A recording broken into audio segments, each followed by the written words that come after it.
to work hard, to be persistent, and to make sure that they overcome every obstacle that is thrown in front of you. And you have done a remarkable job in that regard. I would just say, I think the possibilities for companies like Twiga in Kenya are amazing. And you can see that by the level of foreign direct investment in this company. There are American investors, European investors, venture capital investors, donor groups like USAID and DFC, the Development Finance Corporation. And that shows the power of a very, very good idea. So I think the prospects for Twiga and other companies like it in Kenya are amazing. The United States is happy to be helpful in any way we can. And I would just leave this audience with one thought. If there's a way, and I know the Cabinet Secretary Kura believes this so much, which is how do we make it a little bit easier to do business in Kenya? And if it's easy to do business, you will have more and more people want to do business. So I applaud all your efforts, the President's efforts to make it easier to do business, get licenses, get financial assistance, and then let every Kenyan pursue their dreams. Thank you very much.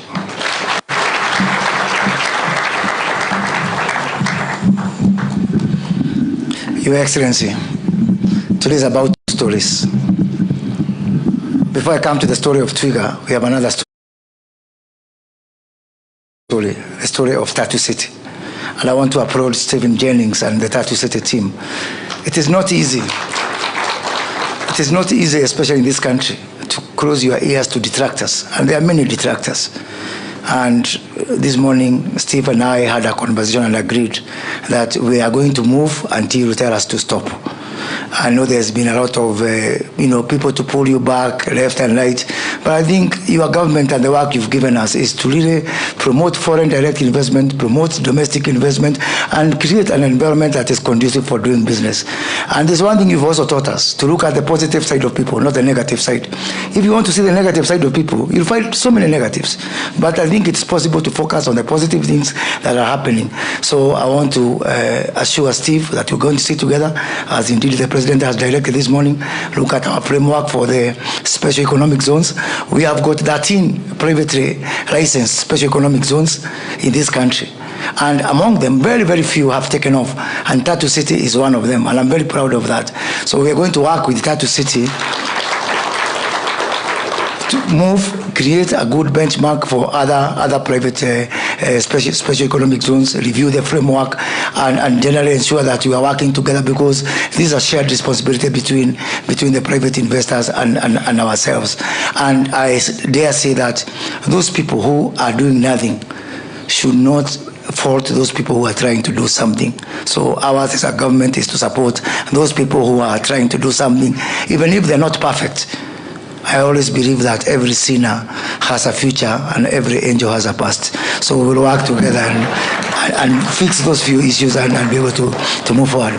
Your Excellency, also we have got our 8 to 9 public sector special economic zones, which you have given us a lot of support. Last week we were together in South Korea. We witnessed what special economic zones can do. You've given us a lot of support and direction in terms of creating the management unit for our Dongokundus, our Naivashas, our Saganas, and on top of that also the flagship county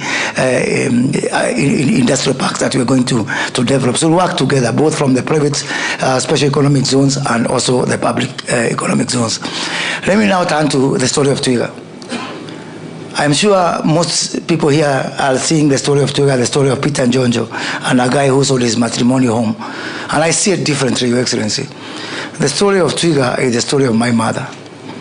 My mother educated me by selling bananas, ripened bananas at Kawangware Market. And she could go all over Uganda and Sagana and Kirinyaga in Kisii to look for bananas. She didn't have two things. She didn't have the 16 billion shillings that Peter and Jojo has managed to